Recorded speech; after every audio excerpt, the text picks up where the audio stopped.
Madeline Prescott glided through the bustling terminal of Chicago O'Hare, her designer heels clicking softly against the polished floor.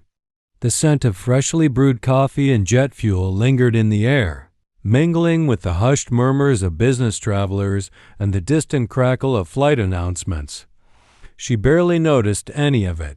For Madeline, air travel was routine, predictable. First class was her domain, a place of quiet luxury where she was always among her own kind. Her silk blouse clung perfectly to her frame, her diamond studs glinting under the fluorescent lights as she approached the gate. Flight 206 to New York City. Just another trip. Just another morning. As she boarded, she barely glanced at the smiling flight attendant who welcomed her. Instead, her eyes swept the plush cabin with an unconscious air of expectation. White linen headrests, crystal-clear champagne flutes, the soft murmur of professionals lost in emails. Just as it should be. Then she saw him. A man tall, broad-shouldered, his dark skin illuminated by the glow of his laptop screen, was already settled in 3S in a perfectly tailored charcoal suit, his posture effortlessly composed. His fingers moved swiftly over the keyboard, his expression one of quiet focus. Madeline slowed. Her manicured nails tightened around the leather handle of her Prada tote. This was unexpected. She had flown this route dozens of times, and not once had she ever encountered someone like him here. First class wasn't supposed to be like this. A small, sharp irritation bubbled in her chest. She wasn't one to make a scene, but this didn't feel right, not at all. And Madeline Prescott never ignored a feeling like that. Madeline Prescott exhaled slowly, composing herself as she eased into her seat. She placed her designer tote down a little too firmly, letting it land with a quiet thud between them. A subtle statement. The man beside her, who she now saw was younger than she'd expected, perhaps mid-30s, didn't flinch. He remained focused on his screen, his fingers moving effortlessly across the keyboard. Not a glance, not a nod of acknowledgement. Madeline shifted slightly. She wasn't used to being ignored. Her eyes flicked toward the crisp boarding pass tucked into her clutch 3B, the seat beside him. She glanced up, feigning casual curiosity, her gaze sweeping across the cabin. Everything else looked as it should. An older gentleman in a navy suit reviewing financial reports. A well-dressed woman flipping through a leather-bound planner, the quiet clink of ice cubes in whiskey glasses. It was all so familiar, so predictable. Except for him. A flicker of doubt crossed her mind. Mistakes happened. Perhaps a simple mix-up had occurred, an error in seating, a moment of confusion at check-in. Yes, that had to be it. She turned toward him, tilting her head slightly as if she were doing him a favor. "Excuse me," she said, her voice polite but clipped. "Are you sure you're in the right seat?" The man barely reacted. His fingers paused just for a second before he answered, without looking up. Yes. A single word. No elaboration. No explanation. Madeline's lips pressed into a thin line. Something about his certainty unsettled her. She inhaled slowly, forcing a tight smile, but the irritation was already there, coiling beneath her polished demeanor, because something about this situation just didn't sit right, and she wasn't about to let it go. Madeline Prescott was not the type of woman to accept things at face value, and she certainly wasn't the type to let discomfort slide.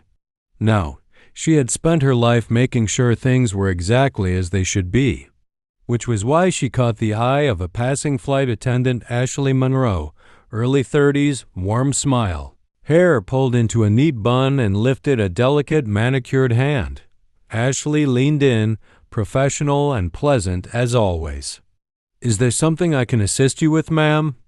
Madeline let out a soft chuckle, the kind of laugh that suggested amusement but was really just the prelude to a complaint. "I think there's been a small mistake," she said, lowering her voice conspiratorially. "I believe this gentleman may be in the wrong seat. Ashley blinked.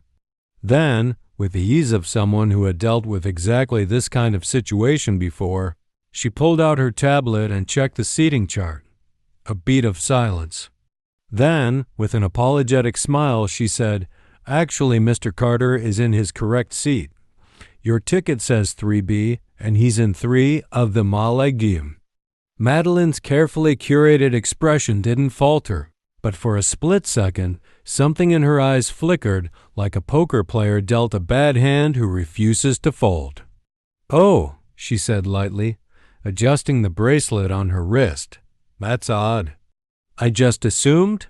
She let the sentence hang, unfinished, an open invitation for Ashley to fill in the blanks. Ashley did not. Instead, she smiled politely and said, "Is there anything else I can do for you?" Madeline hesitated. This wasn't how she had expected this to go. Daniel Carter, meanwhile, had not stopped typing, had not looked up, had not reacted at all. That was unacceptable. And Madeline Prescott was just getting started. Madeline Prescott was not used to being dismissed. And yet, here she was, sitting in a first-class seat that suddenly felt wrong. Not because of the leather upholstery, perfection as always, not because of the legroom, ample of course, but because of him. Daniel Carter had resumed typing as if she didn't exist. As if this whole awkward exchange hadn't just happened. That, more than anything, irritated her. He wasn't flustered. He wasn't explaining himself. He wasn't playing the game. Fine. If subtlety wasn't working, she'd have to escalate. She pressed the call button. A soft chime rang overhead, and within seconds, Ashley returned, her customer service smile still firmly in place. But this time, there was something else in her eyes, something that said, "Ma'am, I have a job to do. Please don't make it harder." Madeline leaned in slightly, lowering her voice as if sharing a delicate matter. "I'd like to request a seat change." Ashley's brow lifted. "Oh? Is there an issue with the seat itself?" Madeline hesitated just long enough to be calculated. Then, with a soft, practiced exhale, she glanced ever so briefly at Daniel before replying, I don't feel comfortable sitting here." Across the aisle, a businessman pretending to check his email actually smirked. A woman 3 rows back subtly angled her phone upward. Ashley, to her credit, kept her expression neutral. "I'm sorry to hear that, ma'am. Let me check for open seats." Madeline sat back satisfied. Finally. Ashley tapped her tablet. A few seconds passed. Then, "I'm afraid we're at full capacity today." She smiled, oh so sweetly. "No available first-class seats." Madeline's stomach tightened. Ashley hesitated, then added, "Though I can check economy for you." Madeline's breath caught. Economy? This was not going according to plan. Madeline Prescott had always believed in the power of impression management. A carefully placed smile, a well-timed laugh, a subtle shift in tone, these things mattered. They shaped how the world saw you. And right now, she could feel the world watching. The businessman across the aisle had tilted his head slightly, phone in hand, scrolling, but his eyes weren't on the screen. A woman a few rows back was suddenly very interested in adjusting her camera angle. A couple nearby exchanged knowing glances. She could feel it, the weight of their attention. It infuriated her. And yet Daniel Carter? Still typing, still unbothered. Still ignoring her like she was nothing more than background noise.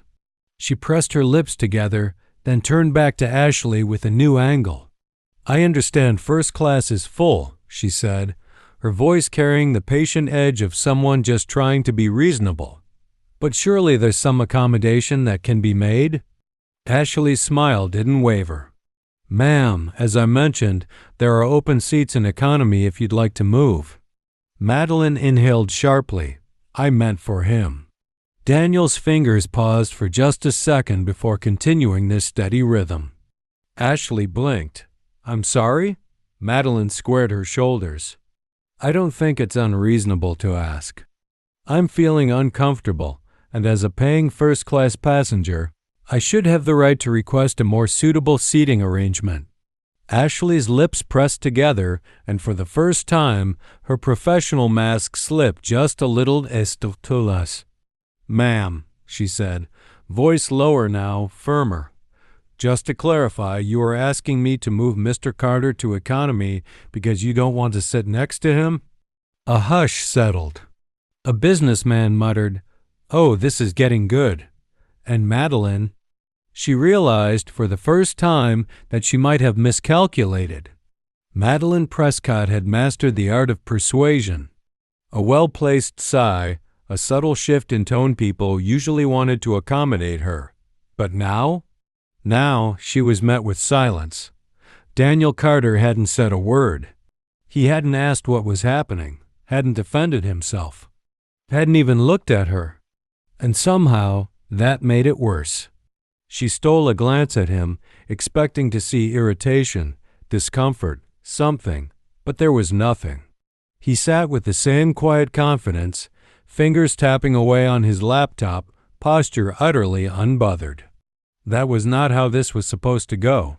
She had expected resistance, a protest, an argument, something she could work with. Instead, Daniel acted like she didn't even exist. And that made her boil. Across the aisle, the businessman with the Bluetooth was openly smirking now. The woman with the phone was still recording. She had to be recording. Madeline clenched her jaw, forcing her shoulders to relax. She could still fix this. She let out a breath, turning back to Ashley with a new approach. "I'm simply making a request," she said, her voice a measured calm. Passengers ask for seating changes all the time. Ashley folded her hands in front of her. "Yes, ma'am." And typically, those requests are based on a medical need or a specific issue with the seat itself. Neither applies here. Madeline's fingers curled around the armrest. "So you're saying I have to sit here?" Ashley's voice didn't waver. "Yes, ma'am." "That's exactly what I'm saying." Another hush settled in the cabin. Daniel Carter turned a page in his digital document, eyes scanning the text, not even sparing her a glance. And somehow, that felt like the loudest response of all. Madeline Prescott's patience had officially worn thin. This flight attendant, Ashley, or whatever her name was, clearly didn't understand who she was dealing with. And this man, Daniel Carter, sitting beside her like he owned the place, acting as if her discomfort wasn't even worth acknowledging, it was infuriating. Fine. If logic wouldn't work, maybe it was time for something stronger. She lowered her voice, shifting just enough to make her meaning clear. "I just don't feel safe." The words weren't loud. They didn't have to be. They were designed to trigger a reaction. Ashley's polite smile vanished. Her posture stiffened. And just like that, the mood in the cabin shifted. A quiet murmur spread through first class. The businessman across the aisle let out a low, knowing chuckle.